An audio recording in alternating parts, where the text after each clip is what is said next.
Congratulations.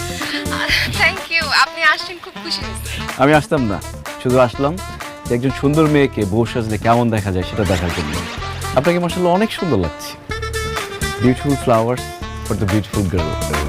আরে আমার কি হইল রে, আমার তো সর্বনাশ হয়ে গেছে। আমি এখন কই যাব, কি করব? আমি মানুষকে মুখ দেখাবো কিভাবে? কি হয়েছে বাবা? আর কইস না, একটু আগে ওই ছেলে ফোন করছে, তোর সাথে যার বিয়ে হওয়ার কথা, সে নাকি আসবে না। পাত্র আসবে না কেন? এখনো বুঝতেছিস না কেন আসবে না? সে তো তোকে বিয়ে করবে না, তোর তো কপাল পুড়ছে রে মা।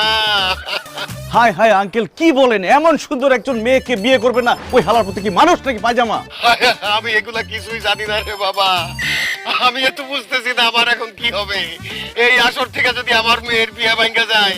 বাসার ভাই, তাইলে আপনার মাইয়ার জীবনে কোনোদিন বিয়ে হবে না, মান সম্মান আপনার থাকবে না, এই এলাকায় আপনি মুখ দেখাইতে পারবেন না, মান ইজ্জত সব চলে যাবে। সবাই ভাববে আপনার কোনো সমস্যা আছে, নতুবা আপনার মেয়ের কোনো সমস্যা আছে। এই জন্যই বিয়ে ভেঙে গেছে। এই মিয়া, কাটা খায় নুনের সেটা দিচ্ছেন? একটা মানুষ বিপদে পড়ছে, এই সমস্যার সমাধান কি সেটা বলেন। সমাধান একটাই, এই বিয়ের আসরে যদি এই মেয়েকে কেউ বিয়ে করে তাহলে সমস্যার সমাধান হবে। বাসার ভাই তাহলে এই অসম্মান থেকে মুক্তি পাবে। এটা অবশ্য মুরব্বী কিন্তু ঠিক বলছে। এইসব আপনি কি বলেন লাল ভাই? এই বিয়ার আসরে এমন কে আছে যে আমার মেয়ের বিয়ে করবে, আমার মান সম্মান রক্ষা করবে? এইরকম ছেলে কি এই যুগে আছে? নাই নাই রে ভাই, নাই।